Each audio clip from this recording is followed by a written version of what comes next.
I just had to get that off my chest. I feel so much better now. You know what? The Lord is good and highly to be praised. Come on, and His mercy is His mercy. And that endures forever. Forever. So we just thank you. Yeah. Listen. Yeah.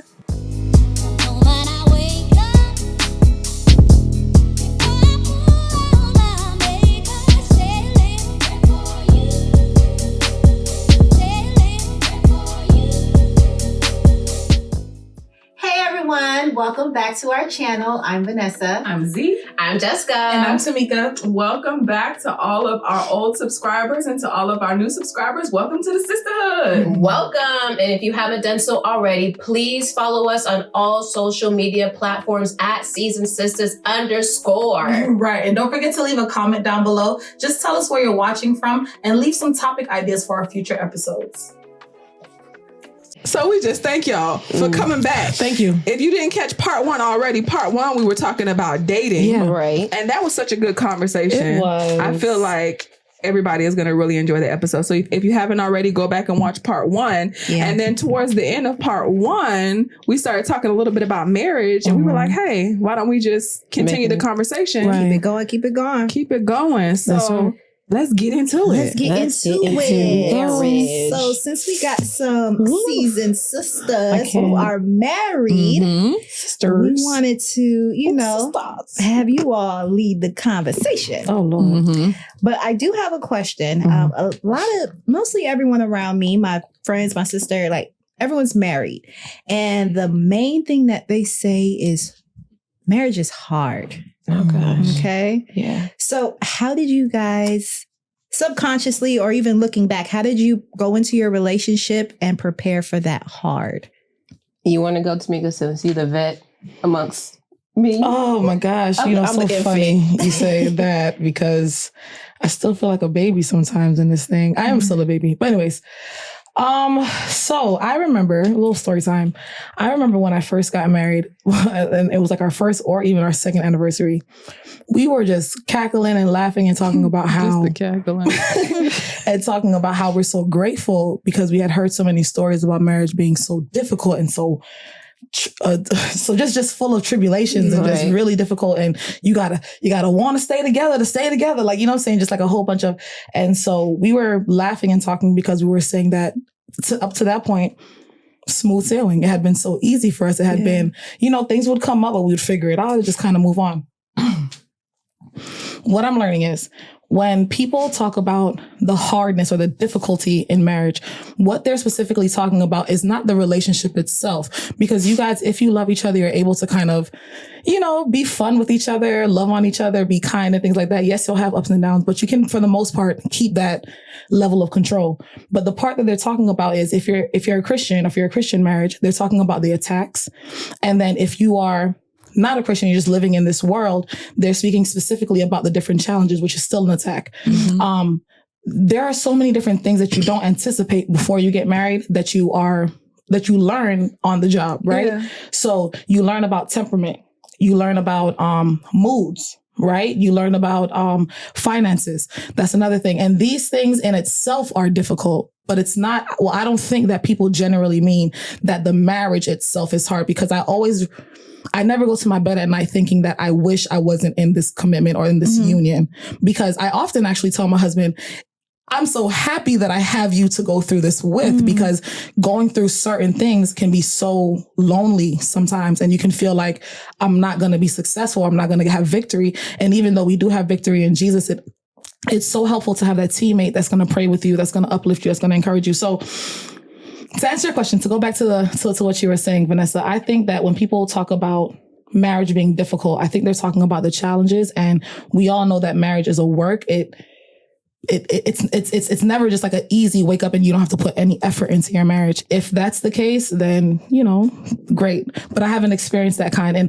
And when my husband and I were talking on that second year anniversary about how easy it had been, I don't think that we had realized that we were just starting out and that things would change. And as things change, this is when the difficulty comes. And then that's when you really prove your love for one another and the marriage. Yeah. Yeah, I think me and my husband were talking about that too as we were going like through the whole premarital counseling stuff. It's like the notion is always stepping off with, oh, marriage is hard, marriage is difficult. Oh, wait until a certain amount of years, blah, blah, blah, blah, blah. Right. And I think, like what Tamika said, like, marriage is only as hard as you make it to be. You have to keep in mind that if you're doing it God's way, obviously you're not living together before marriage. It's a constant learning of each other's personalities.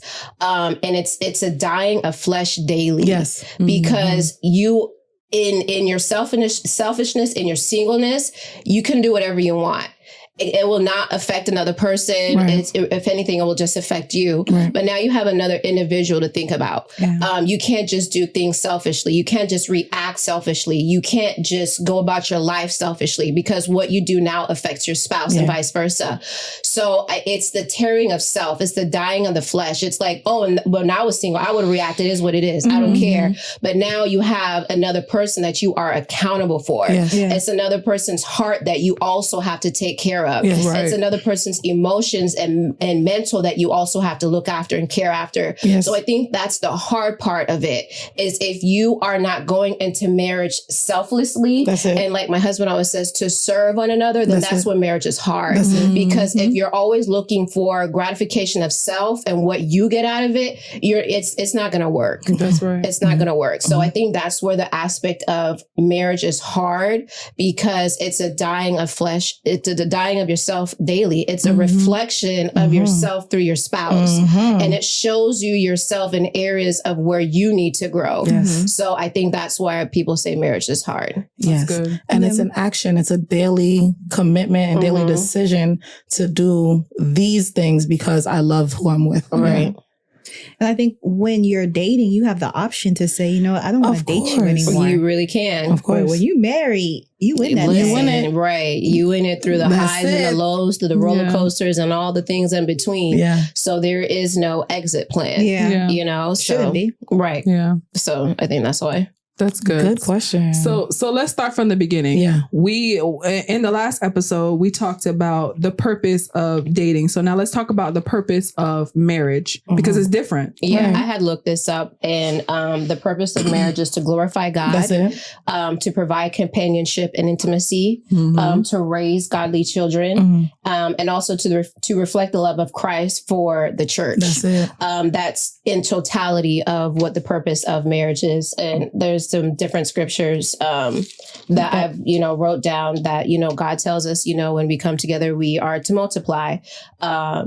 Ecclesiastes 4:9-10. Let me look up. I wrote it down as well too, but you can go ahead, Tamika, as I'm looking this verse up. Okay. While Jess is finding the verse, another purpose, I believe, I agree with everything Jess said, but in addition to what Jess is saying, I believe that marriage is supposed to stand as two people becoming one. And actually, I just wanted to point this out, that two becoming one, or two halves representing a whole, is actually a theme that is represented throughout the whole Bible. This blew my mind. Did you guys know that the tabernacles and the Garden of Eden, they share, and God's design of people, but I'll leave that one out for right now.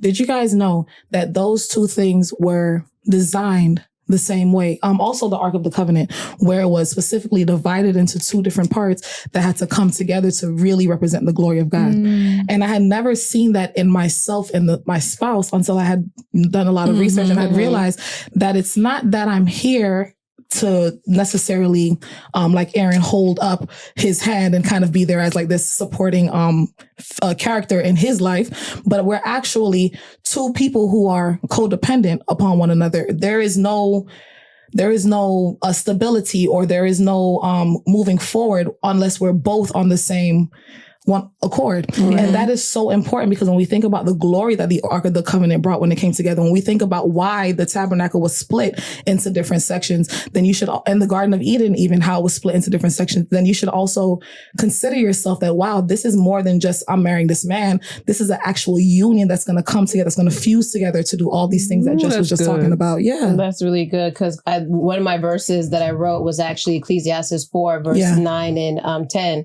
that two are better than one because they have a good return for their work. If one falls down, his friend can help him up, but pity the man who falls and has no one to help him up. And this is why you see people when they die alone, half of them not even are happy or content. Like they feel that void because the Lord has called us to walk with a spouse. You know, now of course there's the other side of not everyone is called to marriage, but you can tell like those that have not been married, that void that they feel, like that sadness that they feel. Because man, listen, I be thankful for my husband because I don't got to do it alone. It's Oh, girl, it's ghetto. It's a lot of things. Listen, so. That's one of the, that's really good. I never knew that. Yeah, that's good. Listen, I was like, what? So intentional. So from the very beginning, from the garden all the way to where they were building temples. Think about the time span. He had that same theme from the beginning. I thought that was amazing. So that's really good. Yeah. So let's talk about communication and conflict resolution. Let's talk about how we can communicate effectively and resolve conflicts, biblically. One of the obvious ones, be quick to listen and slow to speak. That's right. James 1:19, my dear brothers and sisters, take note of this. Everyone should be quick to listen, slow to speak, and slow to become angry. And like we discussed in the previous episode when we were talking about dating, communication is very important. And so we have to be quick to listen and slow to speak, or we'll never come to common ground. Absolutely. Also in Colossians 3 verses 13, it says, make allowance for each other's faults and forgive anyone who offends you. Remember, the Lord forgave you, so you must forgive others. And I think that's so important. Forgiveness is a big thing in marriage. I think some people think that forgiveness just comes easily in marriage because I'm attached to you, so naturally I will forgive you. But I think it's important to realize that even the smallest things, when you're walking day to day with a partner, even the smallest things can become small grudges over time if you don't acknowledge them. And that's when it goes back to what you were just saying, Z, communication. You should not feel embarrassed or sad to bring things that concern you to your spouse. That goes back to what Jess was saying in the first part of this, where we're talking about vulnerability and just bearing yourself to one another. If I have an issue, yes, I use wisdom, like Vanessa pointed out, but I should feel free to express and communicate what my issues are. So I think that being able to communicate to each other is good, but also remembering to forgive each other and forgive each other swiftly. Have that conversation, pray about it so you can move forward. That's good. Yeah. My husband has this thing called crossing the line, and it's crossing the line means like, even though I wasn't in the wrong, but I'm still going to cross the line of communicating. I'm still going to cross the line of apologizing. I'm still going to cross the line of let's make amends. You know, that's what I'm still working on that. Yeah, that's so healthy. I love that. But crossing the lines because life is too short. We can walk out the door and who knows to say our spouse is going to come back, you know? And the last thing you want is to have an offense, is to have a grudge, is to have resentment, not communicating because of what. Yeah, and that's the thing. The offense is the one that opens the can of worms. Right. So it's important that we handle the offense. Yeah. Focusing on unity and not winning. Because I think in a lot of marriages, it's like, I have to have the last word. I have to have the final say. But we should be focusing on how can we come, like we're all saying, how can we come to an agreement or a consensus, or how can we make this work? How can we compromise? That's right. And not focusing on, oh yeah, I was right. Right. And it's not in confrontation or being vulnerable is not an I got you moment. Right. It's not to keep tabs or keep a scorecard of who was right, who was wrong, who didn't do this, who didn't do that. But it's to bring back the unity. It's to bring back the oneness. It's to bring back, walking in agreement. That's right. So it's not to keep tab or to keep score and to throw something in each other's face, but forgiveness is saying, I forgive you and I'm not going to bring it back up again. That's it. That's good. That's good. A verse that goes with that, Mark 3:25, if a house is divided against itself, that house cannot stand. Amen. Period. Yeah. And I think having a mutual respect for each other will support that. If I can't respect you and you can't respect me, we're never going to forgive each other for our faults because we already don't feel like we respect each other enough to not do something to hurt each other. So it's about the intention. And if we're thinking, no, you did that to hurt me, then it's going to be harder for me to forgive you. Yes. But to understand, like, no, this person respects me, this person loves me and honors me. So this person didn't intend to hurt me. And that will help us forgive quicker. Speaking of respect, not in the same vein that you were just in, Vanessa, but since you brought up respect, there's in our society, there's this like notion, especially when it comes to marriage, that women that, you know, obviously we know this is a fact. Man is the leader of the house. That's a fact. But there's this like notion that the woman is like some kind of like assistant or some kind of like she has no voice. Yeah, like kind of like, oh, I'm working behind the shadows, but I really don't have a role, or I'm not as important as my partner. And I'm not specifically sure where that kind of idea came from, but as I was reading and just going back to what we were just talking about the two coming together.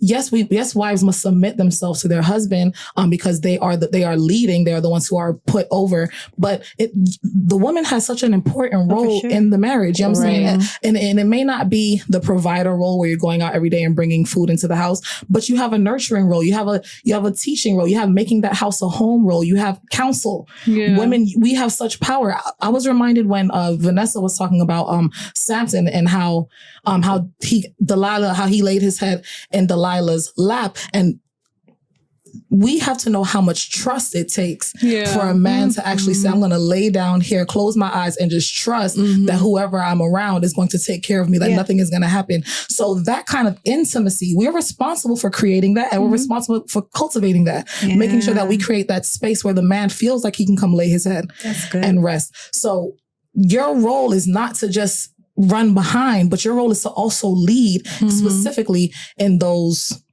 attributes or aspects. I just wanted to make sure I point that out for respect, because don't let no one tell you that you can't or you're not. You have a role too. And the Bible is clear about how a man is supposed to love his wife as he loves himself. That's right. And that's to take care of her. That's to treat her a certain way. That's to cover her. That's to protect her. The Bible says that as the man waters her with the word, she becomes blameless. So that's also a way of watering her and protecting her and nurturing her in his way. But it's not to say that you stifle her voice and you don't give her opportunity to grow and to walk in the purpose of who God has called her to be as a woman, as a wife, as a mother, a mentor, whatever she is in her own aspect and avenue. That's exactly what I mean. So not having a voice is crazy. Right. Yeah. And if we didn't have a voice, if we're not called to have a voice, then our purpose wouldn't support our husband. Our purpose wouldn't drive our husband to success. And that's what the Bible is very clear as to our union that honors God, and that man will move further. Right. That's good. What are some other misconceptions of biblical submission? I know we talked about a few. We talked about like submission means inferiority, which is obviously not true. We also talked about being able to still have individuality and being able to have decision making. What are some other misconceptions? I think Tamika said a little bit, like, you know, that women are in the shadows of a man, and that's not necessarily the truth. I don't think that's true at all. There will be different seasons where one spouse may be more upfront than the other, depending on what season you're walking in. We've seen it plan out with like the Perrys. There was a time where we've only known, you know, Jackie and, you know, her husband is in the background, but that's the season that is called. And there will be different dynamics where one will be walking more in their purpose in the other. But to say that a woman will be in the shadows of her husband, no, because again, we all have purpose, and we all have a calling in our life. And in order for us to walk in that, our spouse is also to help us cultivate that and to push us and to propel us into that. That's good. That's good. I think another one is submission is only for women, which is false. Wives submit to the husbands, and then the husbands are submitting to God. Right. Amen. We'll go ahead and repeat that again. People in the back. So the misconception is submission is only for women, but wives submit to their husbands, and the husbands submit to God. That's Amen. Are there any others? I think that's good. Yeah. So let's talk about maintaining intimacy. So this is important, especially for the seasoned saints that have been married for so long. What are some tips for growing together? So we're going to talk about different aspects, but let's first talk about spiritually. What are some tips for growing together spiritually? Praying together. Of course. Talk about practical tips, more practical. Yeah, obviously praying together, making a schedule time to pray together. I think that's super important. Yeah. That's good, sis. Yeah. So it's like expected. Yes. Yeah. I think that's a good way. Even like a little time where you can do a prayer and a devotional together. And I know that sometimes time isn't always our friend because schedules are trying to do something like that. That's great. Yeah, I have good books on that, like couples devotionals and just dedicating that time to do those together. And I think it's just a time thing too. It is a big time thing. And I think that as long as you bring that to God, like you're concerned that, okay, God, we're doing it here and there, but I would like for us to do it more in your own time. God will make a way. He will create that space and give you the opportunity. Yeah. This might be my type A brain, but I believe that husband and wife should have meetings. Like, I don't know about every month, but maybe like quarterly meetings to talk about like, where are we in this season? What can we do? What are our goals in this specific season? Right. You know, I think that's important. Like, okay, baby, it's Q4. What are we doing?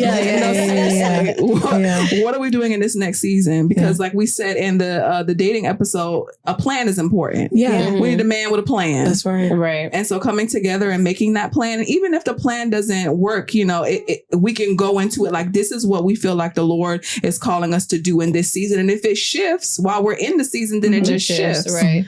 It also ensures that you guys are on the same page, having things like that, just checking in with each other, making sure you're aiming for the same goals. And so I like that. Yeah, if you establish the goals, you establish the plans, and you can see where each of us will be supporting each other. Right. It's like clearly defined roles, right? Exactly. I like that y'all like my idea of having quarterly meetings. Well, they did say it's healthy, because as seasons change, as kids get involved, as work schedules, like Tamika said, like time can get away. So it's healthy to have when I listen to podcasts and those seasoned people that's been in marriage for years, whatever, they always say they have check-ins, and sometimes check-ins doesn't have to be talking about goals. It doesn't have to be talking about what we plan for the future. It can literally be how your day is going. How are you feeling? What's bothering you? Is there any concerns that you may have that I don't know? That's healthy. So it doesn't necessarily always have to be about the future. It can just be just a simple check-in of just sitting together, watching. Like it can look differently. I like that. And I think we go through the motions individually. Even as a single person, I go through the motions, and a lot of times I have to stop and say, yeah, where am I going? So being with somebody, I can't imagine like that getting lost in translation. And all of a sudden you wake up, your kids are 18 and you did nothing that you planned to do because you didn't plan. You know? So I think that is so important. That's such a good point. And also asking questions like, how can I don't want to say love you better because love is love, but how can I show up for you better? Or how can I, what's one thing that you think that just having those really tough but honest conversations with hopes that you can actually get some genuine feedback. And sometimes you may get nothing. And then the next season you may hear, I need you to do this a little bit. You know what I'm saying? So you just listen, be open to understand and share your concerns. And that goes into emotional tips. Okay. So what are some emotional tips for growing together? Definitely what you just said, sis. Expressing appreciation and affirmations. Definitely big. Oh my goodness, that is so big. And one thing that I realized in my tenure of marriage, I realized that, did you guys ever realize that men don't get a lot of flowers? And I don't know if men typically are appreciative of it, but I seen it somewhere and I decided that one day I was going to do it. And it really made my husband happy. Like the thought of you going, because he brings me flowers all the time, but the thought of you just saying, I was thinking about you, here's some, a little appreciation, here you go. Oh, that made me so sad. It comes off feminine. Like I guess our society has made us think that kind of gift giving is feminine, but really it does something for you to reassure, like you just said, assure your man that, listen, I see you too. I appreciate you too. So, but some men only get flowers when they're dead. That's right. I think that's what made me so sad. That's the idea that the person I seen talking about it was saying it. Like just do it just because. Wow. Yeah. Something as simple as flowers, ladies. It doesn't have to be, right? Like whatever your man is into, but just small tokens is the point I'm trying to make. Yeah. Give him some flowers. Yeah. Flowers. You'd be surprised. Like I was actually kind of like, oh, this is really cool. Like, Yeah. Wow. I love that. What are some other ones? I think just to piggyback off of what Emotional, yeah. Tamika was talking about, we change. So our love language changes. The way that we receive love or feel love changes. So I think checking in and talking about, okay, in this season, this is what I need. I think in this journey, now that I'm a mom, this is what I need. This is how I feel loved and supported. Yeah. And making time to spend time together. Yes. Yeah. So I think that, like we're saying, after we have children, we have different jobs and things time can go so fast.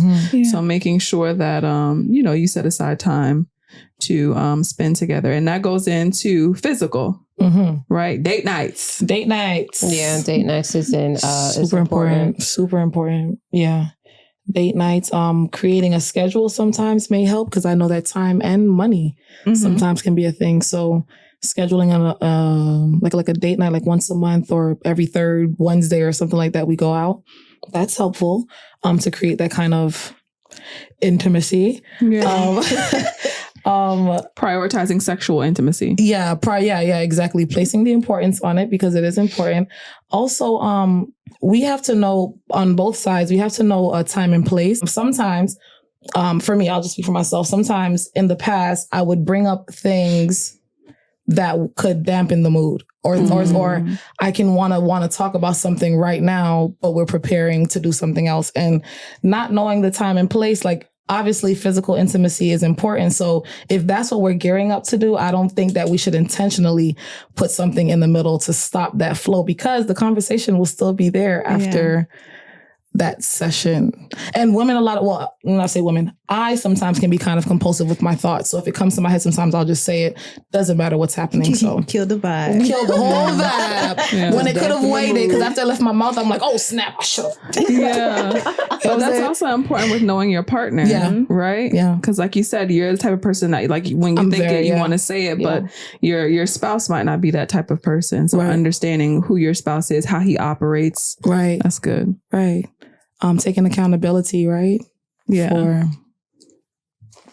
What other physical? Taking care of your bodies. Oh, yes. Right, yeah, that will also help, with intimacy and the physical attraction. This is touchy. And when I say take care of your bodies, I mean make sure that you are staying healthy, right?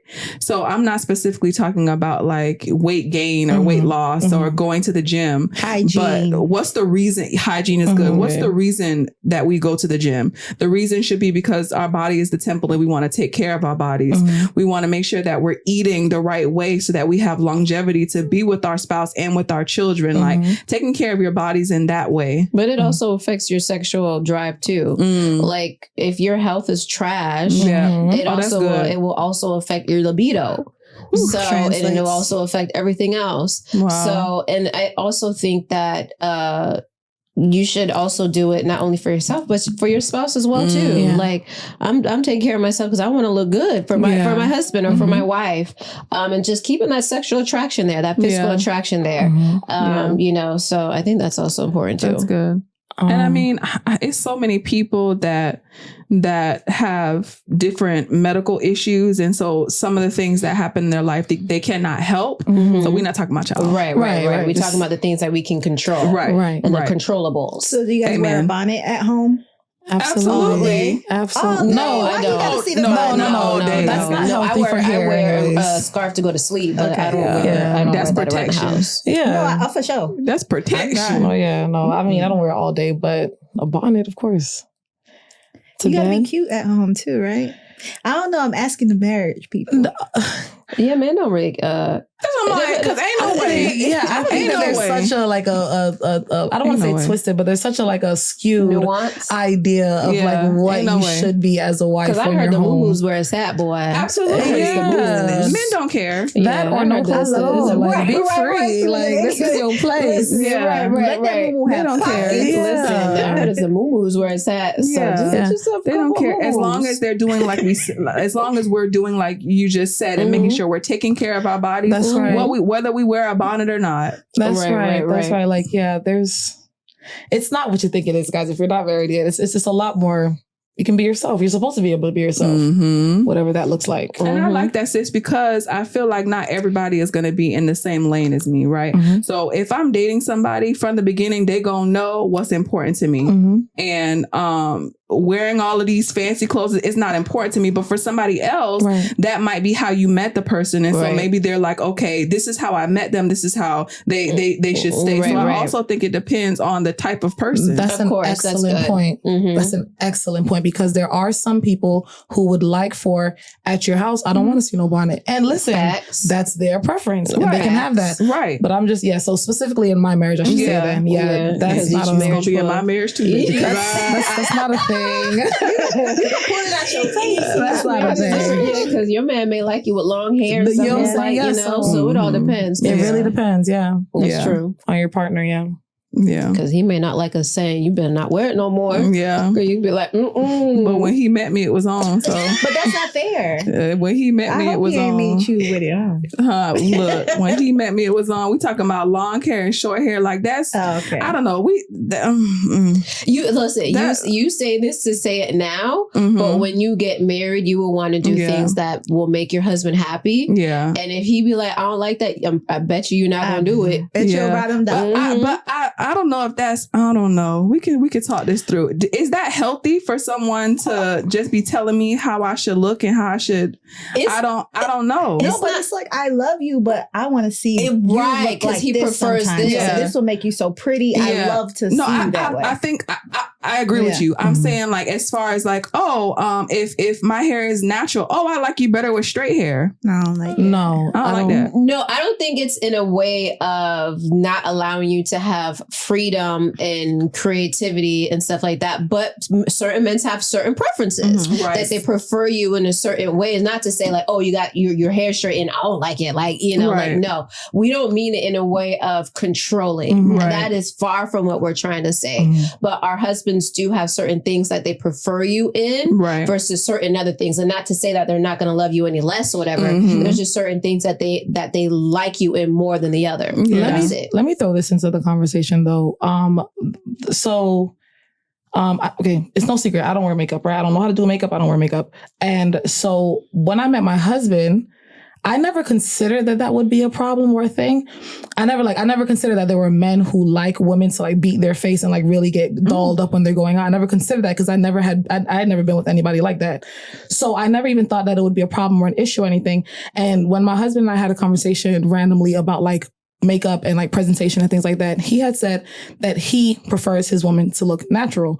So the point I'm trying to make is that I believe that God is so intentional with matching you up with your spouse that these things that we call like that we're really talking about, honestly, at the bottom of it, it's really superficial. And so when we're talking about like dolling ourselves up or dressing ourselves up or wearing ourselves, of course, he's allowed to say whatever he wants to say, but at the root of it, it should never really even dictate or matter in the relationship. This is what I was trying to say. Yes. Because every time my husband, I want to bust down 22-inch, period. What do you say? He's like, nah. Oh, he don't like that. I'm crazy. He don't like that. Girl, I come home with that bust down. Listen, and I'm gonna still try it anyways. I told him I wanted for my birthday next year. Where there's a we, there's a way. Right, that's true. But he be looking at me crazy every time I tell him that. Or a little wig. I love how you explain that, sis, because that's what I was trying to say, but you communicated it very well. But for me, I think it comes down to effort too. Yeah. Because if we're going out to eat and we look all like dolled up and then we come home and we look scruffy all the time, he's gonna be like,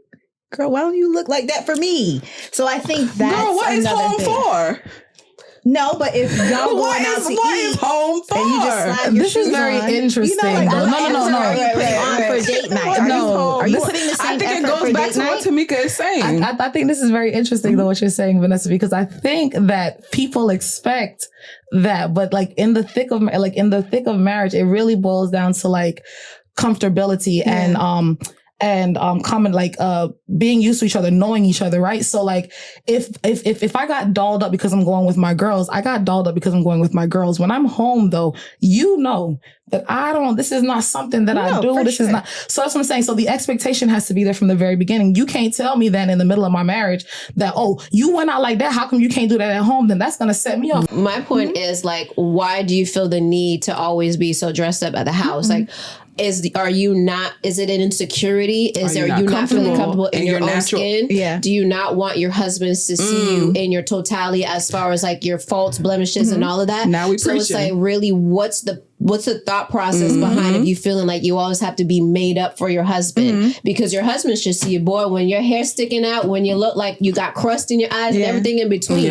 Like, no, seriously, like your home should be a sanctuary of you feeling your complete 100% however you feel. It depends on what your best is. What do you feel your best? What do you feel you're most comfortable? If my hair is all over the place and y'all come over, I'm gonna feel uncomfortable because my hair is all over the place. You guys are just women, you're not my husband.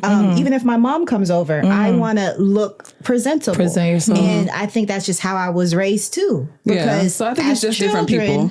My mom used to put blush on us. Yeah. Okay. Like, So that's it's just different people's perspective. And again, it goes back to like whatever works for your marriage, you know. And I'm not saying I'm about to, receive someone looking crazy, you know what I'm saying? But at the same time too, I should be able to be in my home with my husband feeling however I want to feel. And if I feel like that day I want to feel put together, so be it. But if I feel like a day is just a lazy day where, like Delina said, I don't want no bra on, then I should be able to do that and feel just fine. You know, so it's really just like what is your thought process of why you feeling like you always have to be so dolled up or put together all the time. I think it's more to it than just that. And we know that different relationships have different standards and different things that they do at the house. And so I can sit here and say, because I don't do these things at home, I can say, oh, well, why he making you do all of that? But honestly, I got to stay in my own relationship and realize that whatever works for them, whatever makes them happy and keeps that sexual desire or that physical intimacy, then that works for them. Some men are like that. They need to see it even at home. So,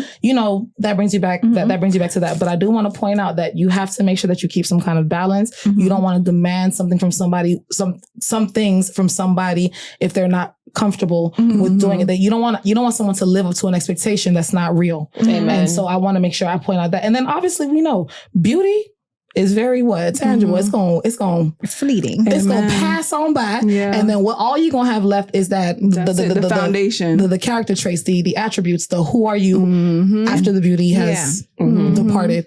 So we have to also make sure we rely on that too. That's good. Yeah. Okay, let's get back on track. Let's talk about balancing marriage with life's demands. How can we prioritize our spouse, please, amid work, children, and ministry?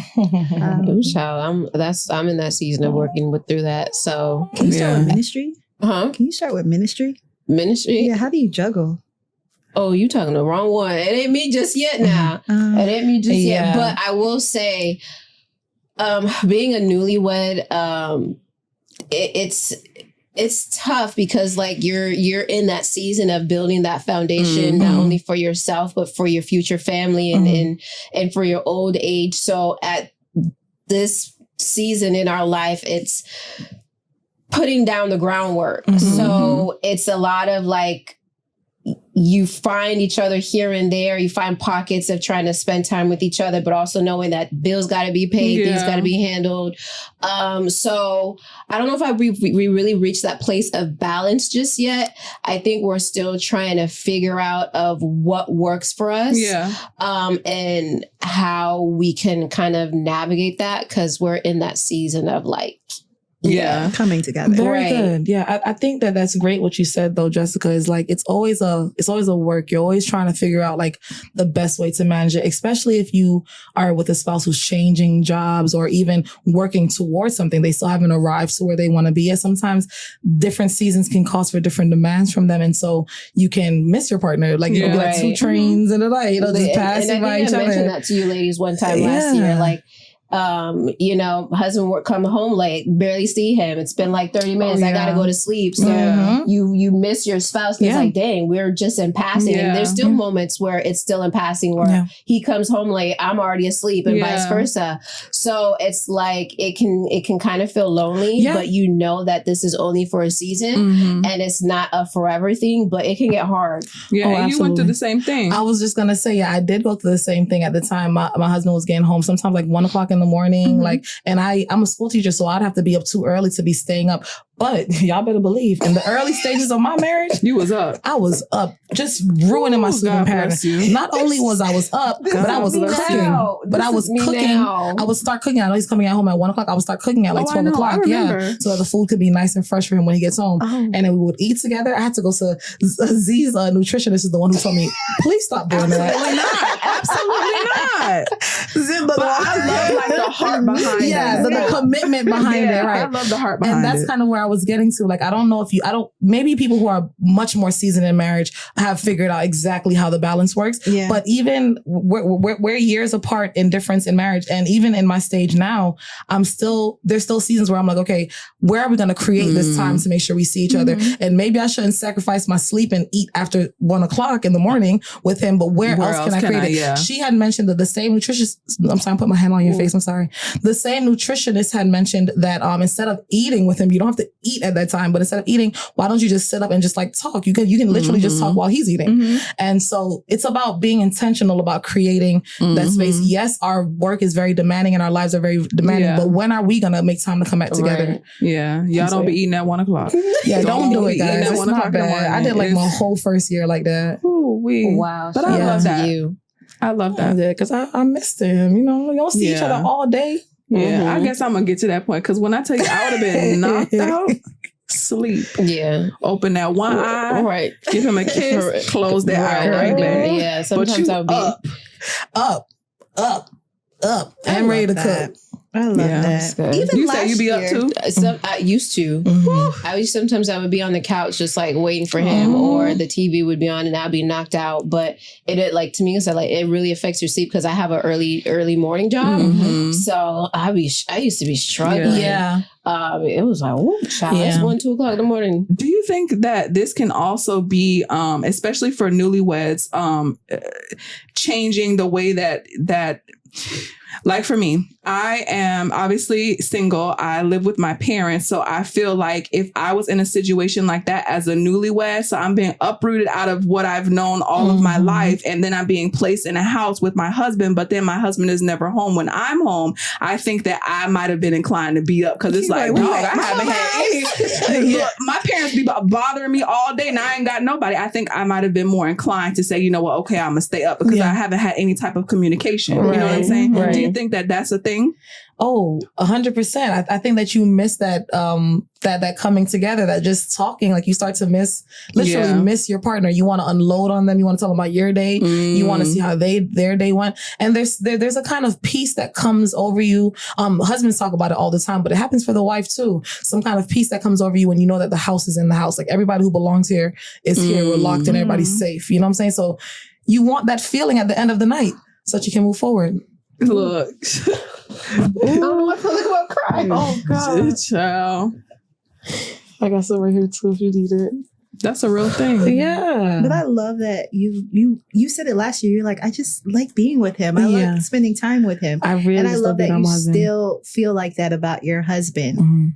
I love that. God, like he just only God could create that kind of I've never had this kind of relationship with another person, just that kind of reliancy and that kind of self-dependence. I just know that you're going to be there and I know that you have my best interest in heart. And I just know, I don't think about it twice. I just know. And so I think those are because you know that this person brings so much to the table, brings so much to your life, you want to make sure that they're also taken care of and you want to make sure that they're also received and they feel the love after a long day. And I think that's what motivated me for the first year and a half of our marriage was just showing that love. Like I want to show you that I love you too, you know? Yeah. Talk to us, Jess. Beautiful codependency.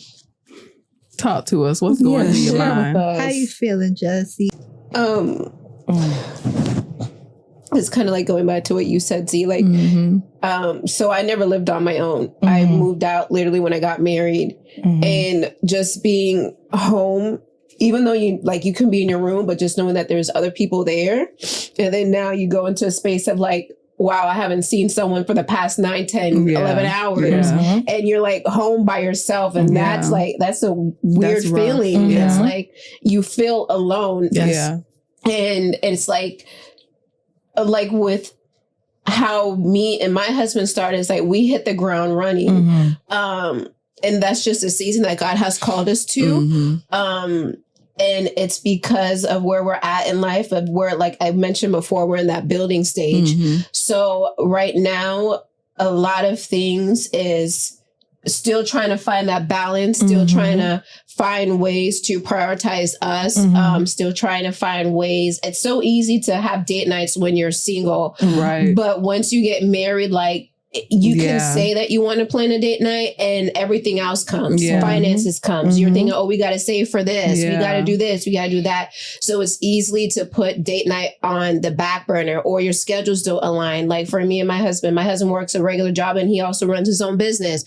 So a lot of the weekends can get filled up with him operating his business. And sometimes you're like, okay, should he take this or should we do a date night? And it's like, right now is date night. Yes, it's important, but right now it's like we're trying to build, you know? So it's like, it's just in that, I'm just in that thick of that newlywed season. And I think in that season, community is really important. Because like you said, you know, when you're uprooted from one environment to another environment, that loneliness can take you out. So, you know, if you know that your spouse is working a certain time and you know that you're not going to be able to see him or you're going to be alone, like making sure you have a friend like, hey, you know, I'm feeling a little lonely. Can I come over? Or going to see your parents or just making sure community is a thing. 'Cause that's rough. I feel like I'm about to cry now because I can just like see myself being in the same situation, you know? Wow. How did that look when you guys were dating? Like maybe not even specific, but how do you maneuver someone's time, like because of priorities and work when you're dating and not feeling like this person doesn't like me? And this is a question for me. In the season of dating, I think one thing that makes it a little bit easier, like let's say that you both have busy lives, even in the dating season. I think one thing that helps it be a little bit easier is the level of, I don't want to say commitment, but the level of like, oneness. Like, let me talk about one of the differences. I have differences here, and is it intimacy? It could be intimacy, or it could even be the level, like kind of the level of commitment. Like my husband, we are two made to one, right? So there's a deep care and love, and there's a lot going on there emotionally, mentally, and physically and spiritually, right? So, but when I'm dating, in my season of dating, I haven't yet yielded all of those deep levels to this person I'm dating. I'm still discovering, I'm still praying. So I think that because I'm being so led by discernment in my dating season, I become more reliant. I'm a lot more, I should always be reliant on God, but I don't know how to explain it. It's like, I'm not putting my eggs in this basket because I know that this can end. I'm still trying to figure this out. In marriage though, it feels more, it is permanent. And it is definite.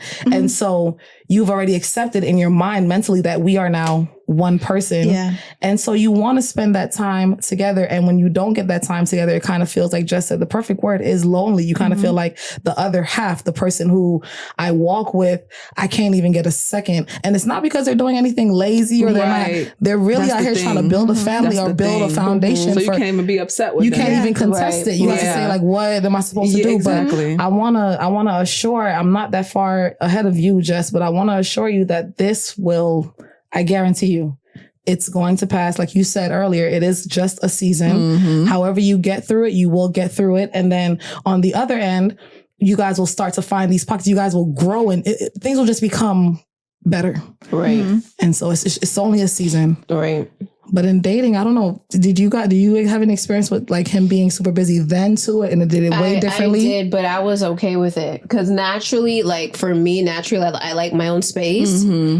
So I was fine with that. I remember when I was dating him, I was like, I can see you like once a week, if anything. Like, right? I don't need to see you a lot because I just naturally like my space. But has that changed your perspective on that? For sure, for sure. And he's still like that. He be up in my space, and I'd be like, oh gosh.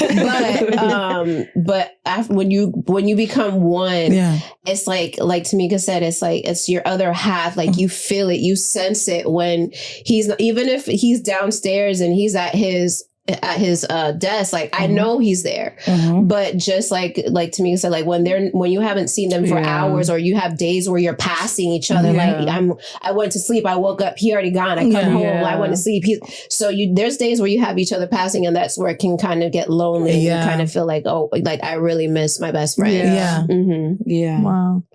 So the moral of the story: marry your best friend. Marry your best friend. Moral of the whole story: marry your best friend. Like for real too. Like don't marry somebody who like when you guys can have a good time and they don't have to be funny. I think humor is a big thing, but they don't have to be funny. I love humor. But like just somebody who you actually like being around, because a lot of people get stuck, unfortunately, in these miserable situations because they went after all these other things but forgot to actually like the person that they're with. You have to like them. Yeah, you really do. So that you can miss them and so that you guys can, you know what I'm saying? Yeah. That's so true. So that when the difficult seasons come, you still have your best friend. Amen. Even when you don't really like the person, you still have your best friend. Amen. You still have the foundation. Yep.